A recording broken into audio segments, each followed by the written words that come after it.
할렐루야. 지금 교회에서 3월달 계속해서 기독론과 구원론에 대해서 말씀을 나누고 있습니다. 오늘 저는 특별히 로마서 8장의 말씀을 통해서 이제 우리가 구원받은 하나님의 백성으로 어떻게 살아가야 하는가, 전반적인 내용들을 함께 나누기 원합니다. 원래는 이 구원론에 대해서 이야기를 할 때에 칭의, 그리고 성화, 그리고 영화, 이 세 가지 단계를 각각 짧게는 1시간 반 이렇게 말씀을 나눠야 되는데, 오늘은 이걸 압축을 해가지고 1시간이 안 되는 시간에 제가 말씀을 전할 때에 좀 빠르더라도 잘 들으시고 또 우리가 함께 그 안에 은혜를 나누기를 원합니다. 할렐루야. 네, 우리가 기초에 대해서 이야기할 때에 참 많은 부분에 있어서 이 기초, 기본을 잘 닦아놓는다라는 것은 많은 부분에 있어서 적용이 되죠. 가정도 그렇고 사회도 그렇고 국가도 그렇고 심지어는 교회 안에도 우리가 기초를 바르게, 기본을 튼튼하게 할 때에 하나님께서 그 안에서 놀라운 일들과 역사들과 또한 축복들을 이루는 것을 우리는 보게 됩니다.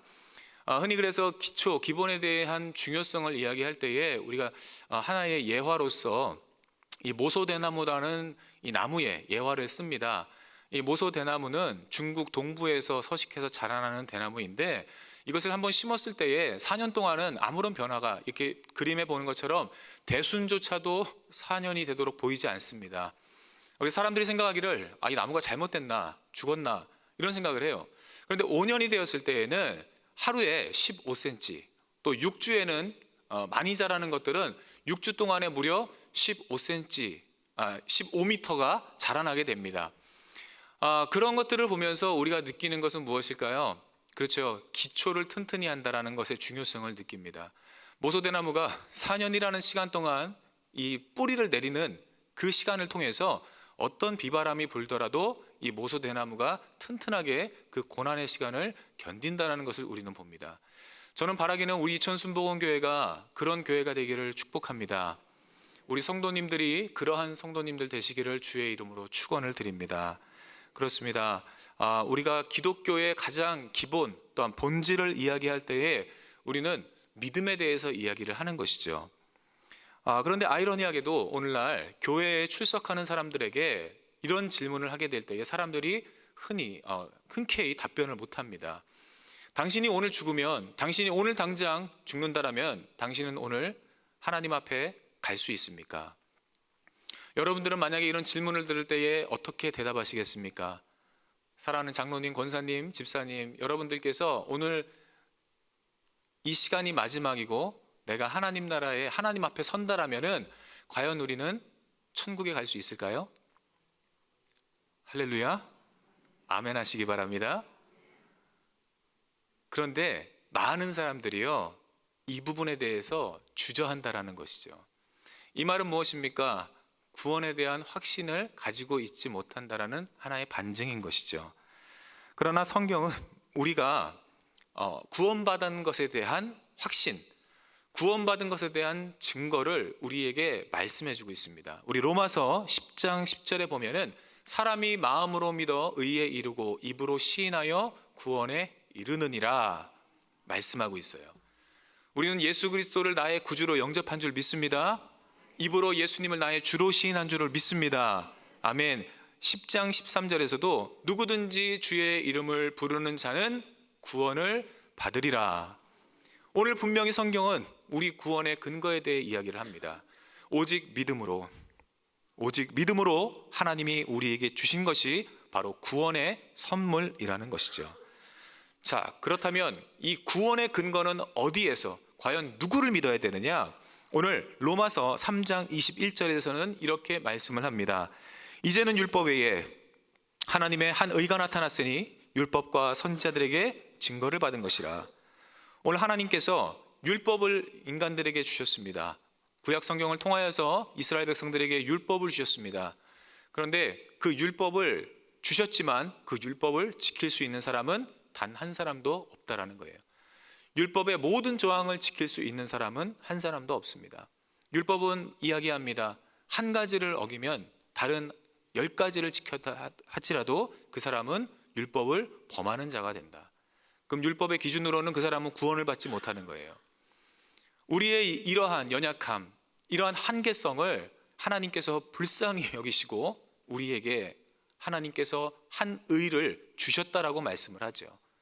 구원은 그렇기 때문에 우리에게서 나오는 것이 아니라 하나님에게서, 그가 보내신 아들을 믿음으로써 우리에게 주어지는 것이 구원임을 성경은 선포하고 있습니다.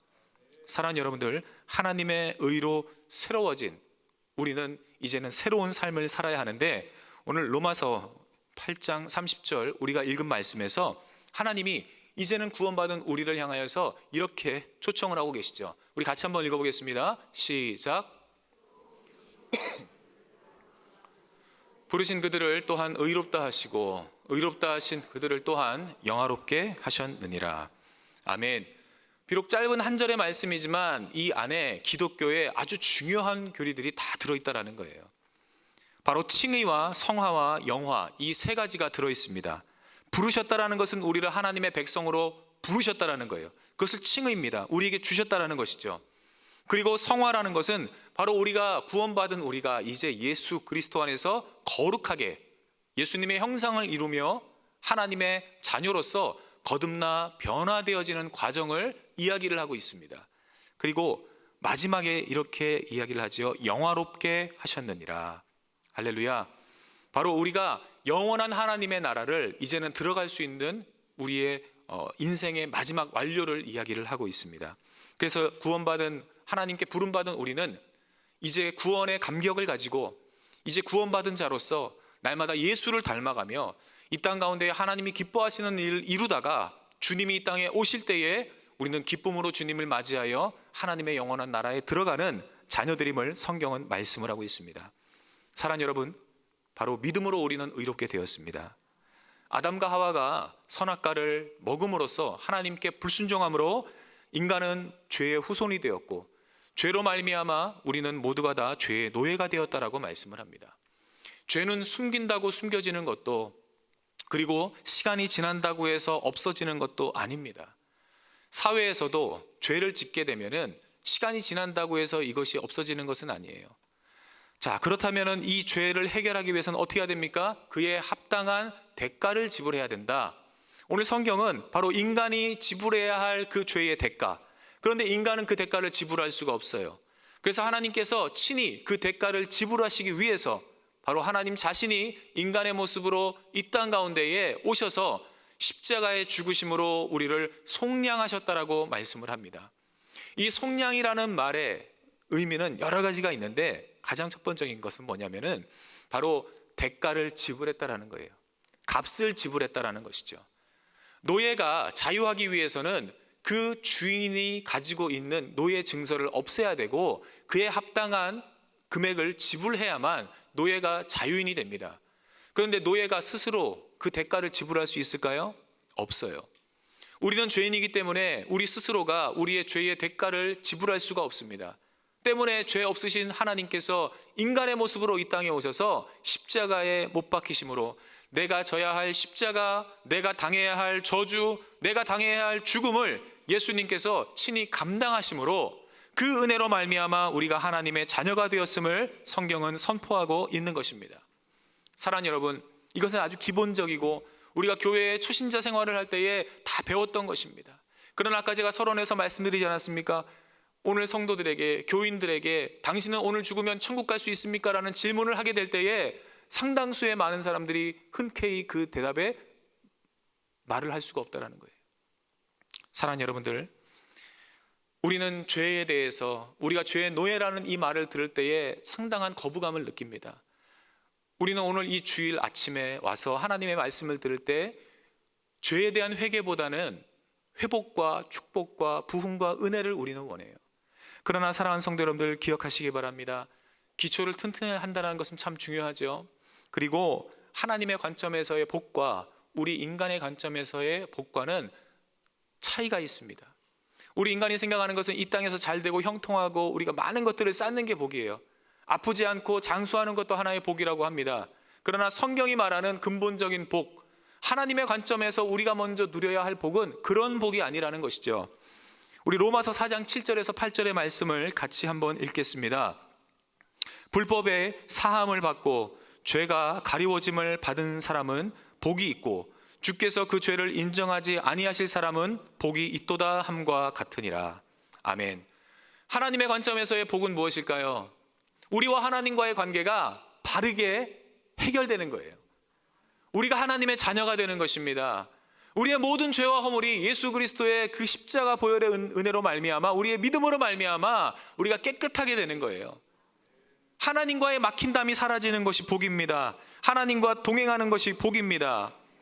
세상에는 여러분들 어떤 죄를 지을 때에 그 죄의 죄질에 따라서 형량이 바뀌어요. 그렇죠? 사회적으로 큰 무리를 일으키거나 어떠한 사람의 목숨을 빼앗았다면 그에 합당한 대가가 지불돼야지, 그렇지 않으면 사람들이 말합니다. 이 땅에 정의가, 법이 죽었다라고 말을 해요. 그런데 인간이 지은 그 죄의 대가, 하나님께 불순종하고 하나님과 떨어져서 또한 그 보내신 아들 예수를 십자가에 죽인 그 엄청난 죄의 대가를 우리가 어떻게 감당할 수 있겠습니까?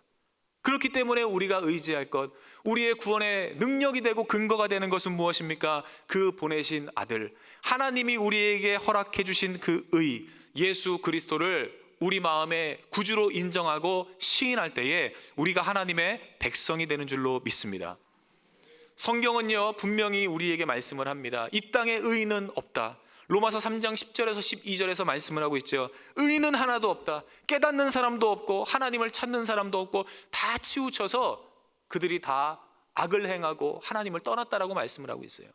그것이 누구예요? 예수 알기 전에 우리의 모습이라는 거예요. 그런데 그 예수님의 은혜로 말미암아 우리의 죄가 용서함 받았습니다. 사랑하는 성도 여러분들, 우리의 과거의 죄가 용서함 받았습니다.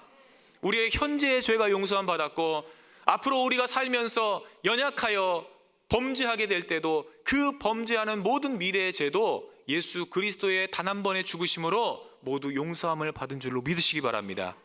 그래서 하나님이 우리에게 주신 유일한 구원의 길은 예수님입니다. 요한복음 14장 6절에서 말씀합니다. 예수께서 이르시되 내가 곧 길이요 진리요 생명이니 나로 말미암지 않고는 아버지께로 올 자가 아무도 없느니라. 예수님을 의지하게 될 때에 우리는 구원받은 하나님의 자녀로 하나님 앞에 설 수 있습니다. 그리고 우리가 구원을 받음으로, 죄사함을 받음으로 우리는 하나님과의 관계가 해결되고 이 땅 가운데 살아갈 때에 우리 사람과의, 이웃과의, 우리의 가족과의 모든 관계가 회복됨을 성경은 우리에게 말씀하고 있어요. 그렇기 때문에 우리가 죄의 문제를 해결받는 것, 하나님 안에서 새롭게 거듭나는 것, 바로 이것이 우리가 누릴 수 있는 가장 근본적인 복임을 성경은 말씀을 합니다. 이 은혜를 누릴 때 우리는 세상을 품을 수 있습니다. 할렐루야.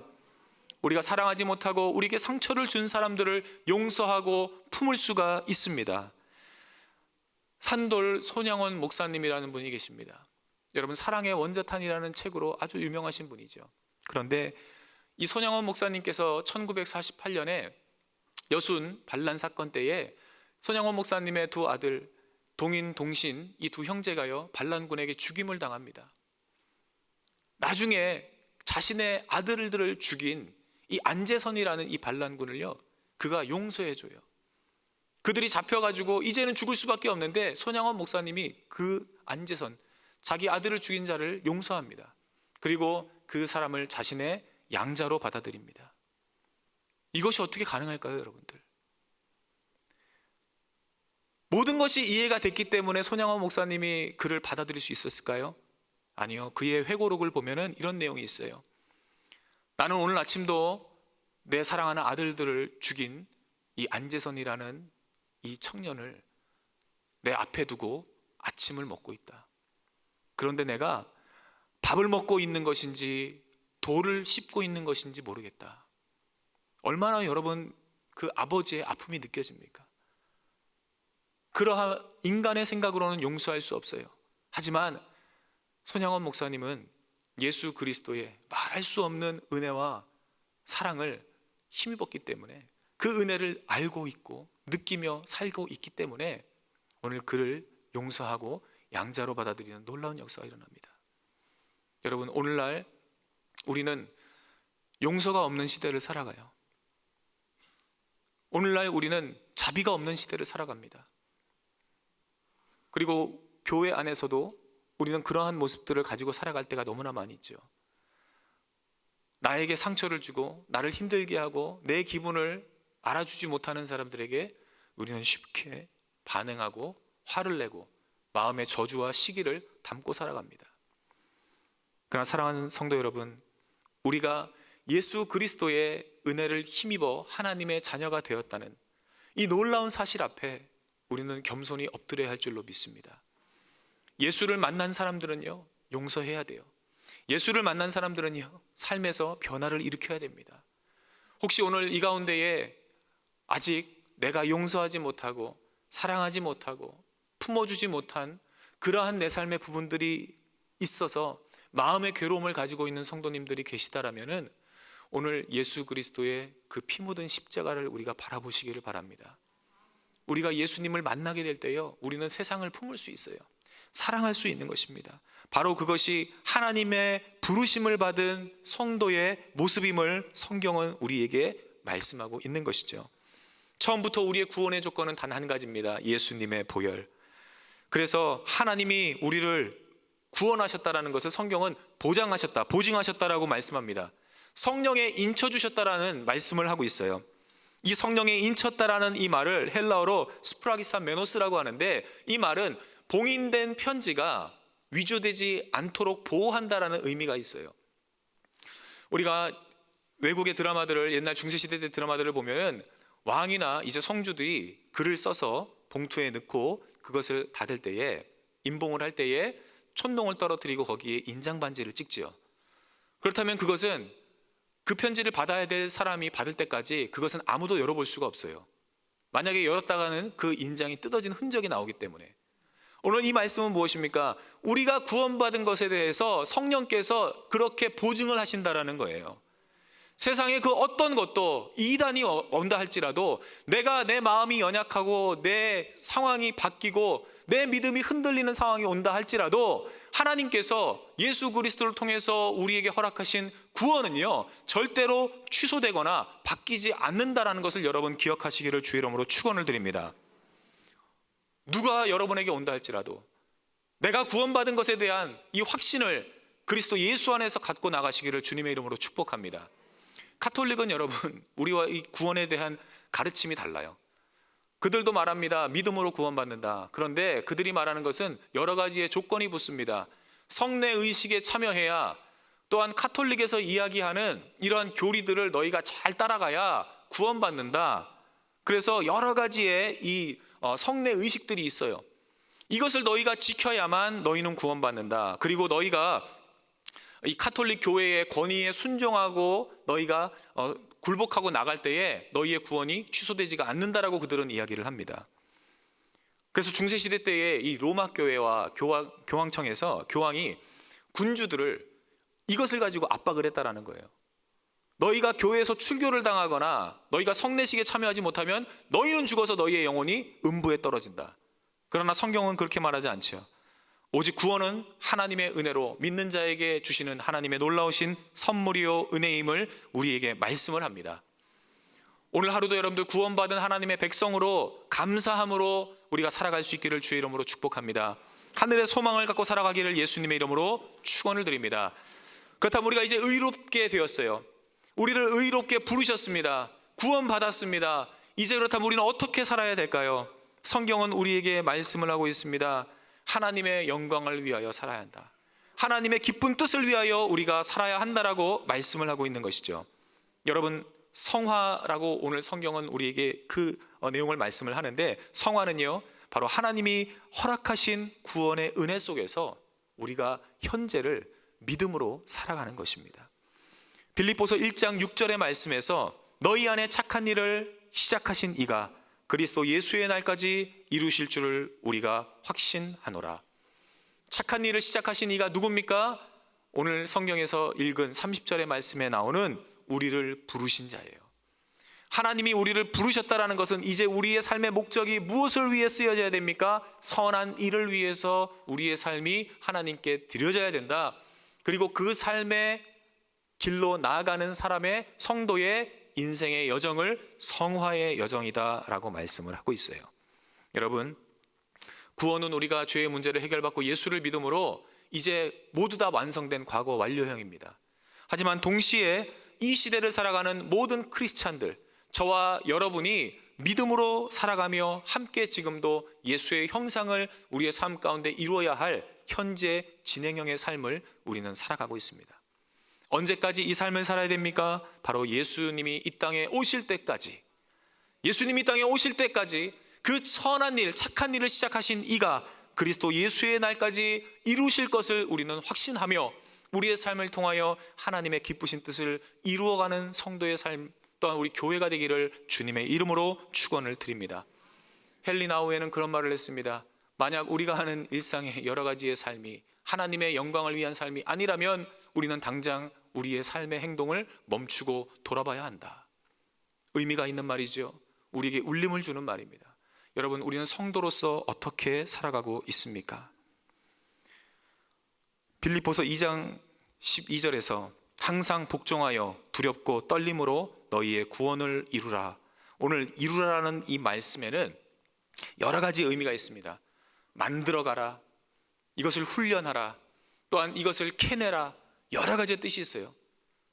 우리는 예수를 믿음으로 모두 구원받았습니다. 그러나 그 구원의 은혜와 기쁨과 축복을 누리는 양과 질이 달라요, 사람마다. 그렇죠? 예수를 믿으면서도 항상 힘들다, 어렵다, 죽겠다라고 말하는 사람이 있어요. 하지만 같은 상황 속에서도 예수를 믿으면서 감사하다, 기뻐한다, 소망한다, 하나님이 내 삶을 축복하신다, 이 고백을 하는 사람들이 있다라는 것이죠. 똑같이 구원받았어요. 그런데 그 사람들이 구원의 기쁨과 감격을 누리는 질과 양이 다르다라는 것이죠. 우리는 구원의 기쁨을 어떻게 누리고 있습니까? 사랑하는 성도 여러분, 우리가 어떤 직분을 받기 이전에 우리가 하나님의 자녀가 된 것에 대해서 우리는 얼마나 감사하며 기뻐하며 살아가고 있습니까? 하나님께서 우리에게 이제 앞으로 허락하실 영원한 그 나라, 천국이 우리에게 주어지는데 우리는 아직 우리에게 주어지진 않았지만은 그것을 바라보며 우리는 살아가요. 얼마나 여러분들 그 안에서 기쁨을 누리며 살아가고 있습니까? 소망을 가지며 살아가고 있습니까? 오늘 성경은 말씀하는 거예요. 너희의 구원을 이루라. 예수 그리스도 안에 있는 구원의 감격과 기쁨을 발견하라는 것이죠. 기쁨으로 그것을 누리라는 것입니다. 사랑하는 성도 여러분들, 우리가 예수님을 믿으면서 이 땅에서 정말로 감사하며 행복하며 하나님이 주시는 놀라운 은혜들을 누리며 살아갈 수 있기를 주님의 이름으로 간절히 축원을 드립니다. 그런데 이것을 누리며 하나님의 백성답게 살아가는 것이 쉬운 것이 아니에요.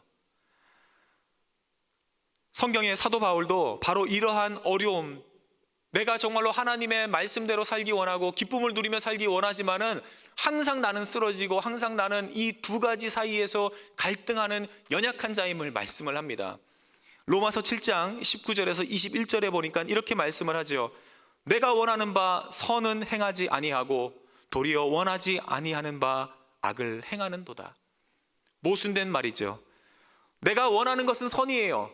그런데 실질적으로 내 마음이 원하는 대로 내 삶 속에서는 선한 역사들이 이루어지지 않아요. 나는 악한 것을 원하지 않습니다. 그런데 내 삶 가운데 이루어지는 것은 하나님이 기뻐하지 않는 모습들이 이루어지고 있다라고 사도 바울은 말하고 있어요. 여러분, 우리의 모습이 그렇지 않나요? 그렇죠? 우리의 모습이 항상 그런 때가 있어요. 교회 와서는 하나님의 은혜를 받습니다. 말씀을 읽을 땐 너무나 내 마음이 기쁩니다. 그런데 세상으로 나아갈 때에 우리는 현실과 타협을 하죠. 불의인 줄 알매도 불구하고 우리는 그것을 눈을 감습니다. 오늘 성경은 그렇게 하지 말라는 거예요.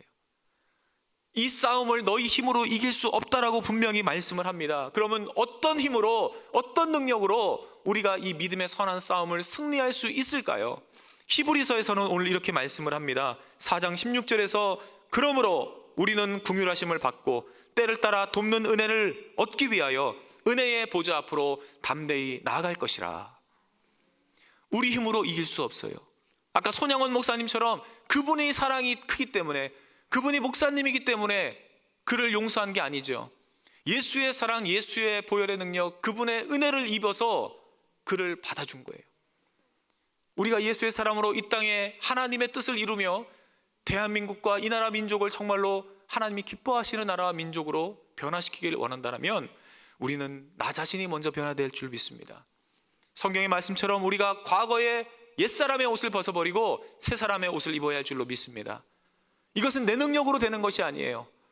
이것은 하나님의 능력, 그 어린 양 예수 그리스도의 은혜를 힘입을 때에 우리가 승리하며 지혜롭게 은혜로 말미암아 이 땅을 변화시킬 줄로 믿습니다. 로마서 12장은 그래서 우리에게 먼저 우리의 구원받은 자들의 무엇이 바뀌어야 된다? 생각이 바뀌어야 된다. 마음이 바뀌어야 된다. 너희는 마음을 새롭게 함으로 변화를 받으라. 바울은 이야기합니다. 여러분, 우리의 마음은 너무나 중요해요. 우리의 생각은 너무나 중요합니다. 여러분, 생각이 바뀔 때에 우리의 말이 바뀌어요. 우리의 말이 바뀔 때에 우리의 행동이 바뀝니다. 행동이 바뀌게 되면은 결과적으로 우리의 인생이 바뀌게 되는 것이죠. 간혹 제가 청년들 가운데에 신앙생활을 얼마 하지 않은 이제 청년들, 초신자들 가운데에 그런 이야기를 듣는 경우가 있어요. 목사님, 제가 예수님 믿고 예수님 만나고 말씀을 읽으면서 변화받았습니다. 그래, 어떤 변화를 받았냐?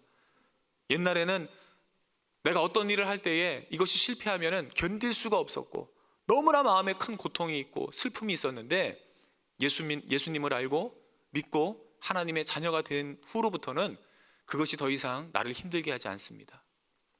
여러분, 이건 정말로 작은 삶의 부분일 수도 있어요. 그런데 이것이 무엇입니까? 마음이 변한 것이거든요. 생각이 변한 것이고 그 안에 가치관이 변한 거예요. 예수를 믿으면서도 우리의 가치관, 생각이 변하지 않는다. 이것은 우리가 아직 거듭나서 하나님의 자녀로서 그 삶을 걸어가지 못하는 어린아이와 같은 신앙이라는 것이죠. 사랑하는 성도 여러분들, 예수님을 믿음으로써 우리의 모든 것이 변화되었다는 것을 성경은 선포합니다.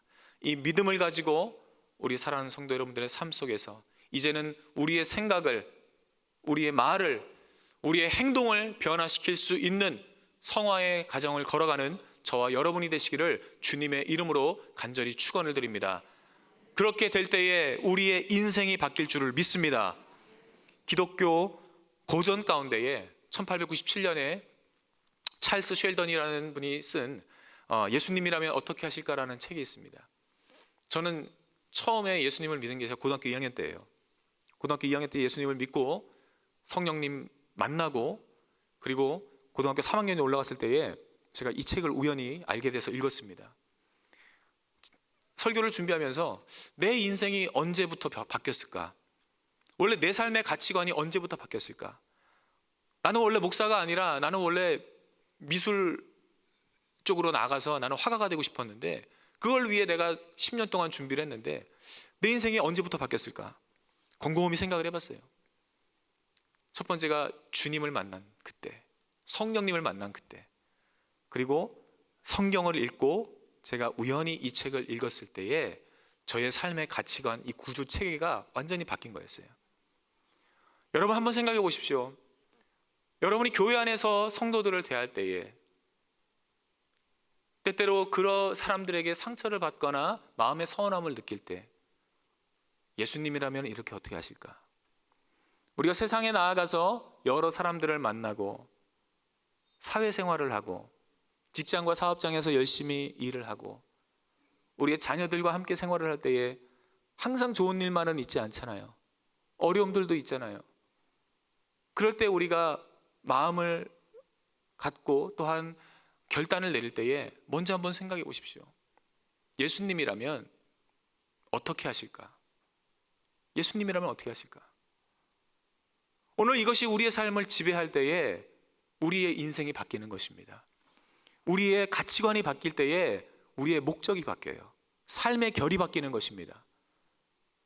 그로 말미암아 사도 바울의 고백처럼 우리의 시민권은 이 땅이 아니라 하나님의 나라에 있는 것이고 우리는 하나님께 속한 자이기 때문에 우리는 이 땅을 초월한, 이 땅의 사람들의 생각과 사상을 초월한 더 크고 놀라운 하나님의 은혜와 가치와 축복을 누리며 살아갈 수 있음을 오늘 주님은 우리에게 말씀하고 계십니다.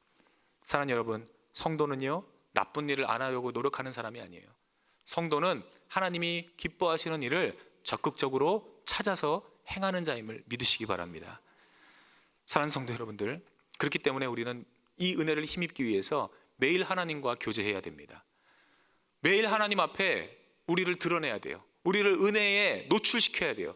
말씀을 들어야 돼요. 예배의 자리에 꼭 여러분들 참석하시기 바랍니다.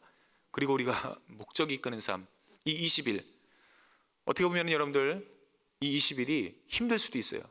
하지만 20일의 시간을 투자함으로써 우리의 삶이 바뀔 수 있다는 것이죠. 왜 그렇습니까? 하나님의 말씀은 능력 있는 말씀이고, 그 말씀은 살아있는 말씀이고, 그 말씀은 우리를 새롭게 하고 변화시키는 말씀이기 때문에 결단을 내리시기를 주의 이름으로 축원합니다. 우리가 은혜의 보좌로 나올 때에, 주님의 그 은혜를 구하며 나갈 때에 우리의 삶이 바뀔 줄을 믿습니다.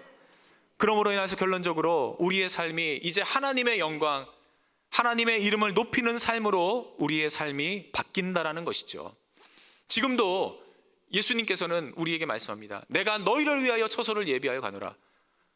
하나님께서 지금 우리가 이미 거해야 할 처소를 예비하고 계시고 예비하셨고, 이제 우리는 하나님 앞에 거룩한 삶을 살 때에 바로 그 영광이 우리의 것이 된다는 것이죠. 사랑하는 여러분,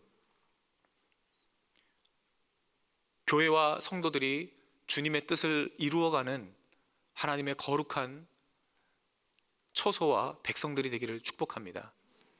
우리가 흔히 기도할 때에 주님의 몸된 교회라는 기도를 합니다. 주님의 몸된 교회라는 그 기도 속에 여러 가지 의미가 있겠지만, 어떤 분들은 그렇게 생각을 합니다. 세상과는 구별되어서 거룩하고 구원받은 사람들의 모임, 특별한 하나님의 은혜가 있는 곳, 이렇게 생각을 해요. 그 말도 맞습니다. 그러나 믿는 크리스찬의 입장에서 우리 자신을 돌아보면서 그리스도의 몸된 교회라는 것을 적용시킬 때에는 우리는 먼저 이 부분을 적용을 시켜야 돼요. 우리가 교회의 몸이라면은 교회의 머리는 누굴까요? 예수님이시죠. 교회, 우리가 그리스도의 몸이라면은, 교회가 그리스도의 몸이라면은, 몸은요, 교회는요, 예수 그리스도가 원하시는 일들을 해야 돼요. 하나님이 원하시는 일들을 해야 됩니다. 몸은요, 머리의 지배를 받아요. 생각의 지배를 받습니다. 하나님의 생각이 우리에게 부어지기를 위해 우리는 기도해야 합니다. 하나님의 뜻이 우리 교회를 통해서, 우리 성도들을 통해서 이루어지기를 위해서 기도해야 합니다. 하나님의 말씀이 우리 가운데에 임할 때에 그 말씀에 순종하여 아멘하여 나아가면 하나님의 역사가 그리스도의 몸된 교회인 저와 여러분을 통해서 이루어질 것을 믿으시기 바랍니다. 여러분, 이것이 바로 성도의 삶이죠. 구원받은 성도의 삶이죠. 예수 믿은 증거죠. 우리는 이러한 삶으로 나가야 할 줄로 믿습니다. 우리 마지막으로 하나님의 말씀, 고린도전서 10장 31절의 말씀을 같이 한번 읽어보겠습니다. 그런즉 너희는 먹든지 마시든지 무엇을 하든지 다 하나님의 영광을 위하여 하라. 아멘. 하나님의 영광을 위한 삶을 살아가는 것, 바로 우리를 부르신 그분의 은혜 앞에 겸손해지고 우리를 의롭게 하시는 그분, 예수 그리스도의 날까지 선한 역사들을 우리의 삶을 통해서 이루시는 하나님을 의지하고 나갈 때에 우리의 삶을 통하여 하나님의 영광이 드러나는 것이죠. 여러분의 삶을 통하여, 여러분의 모든 일상의 삶을 통하여, 가정을 통하여, 자녀를 통하여 하나님의 영광이 드러나는 복된 삶을 살아갈 줄을 믿습니다. 사랑하는 여러분, 이것이 어떻게 보면 가장 기본적인 기독교의 본질입니다. 여러분, 구원받은 백성으로서 자신 있게 감사하며 기쁨으로 살아가시기를 주의 이름으로 축원을 드립니다. 이 땅이 아닌 하늘나라의 소망을 두며 살아가시기를 주의 이름으로 축복합니다. 그리고 우리에게 주어진 이 짧은 시간 동안에 우리가 원하는 것을 이루는 것이 아니라 먼저는 하나님 아버지가 원하는 것들을 이루며 살아갈 수 있는 우리 귀한 성도들이 되셔서 주님의 길을 예비하는, 하나님의 길을 예비하는 우리 귀한 이천 순복음교회와 교우들이 되시기를 예수 그리스도의 이름으로 간절히 축원을 드립니다.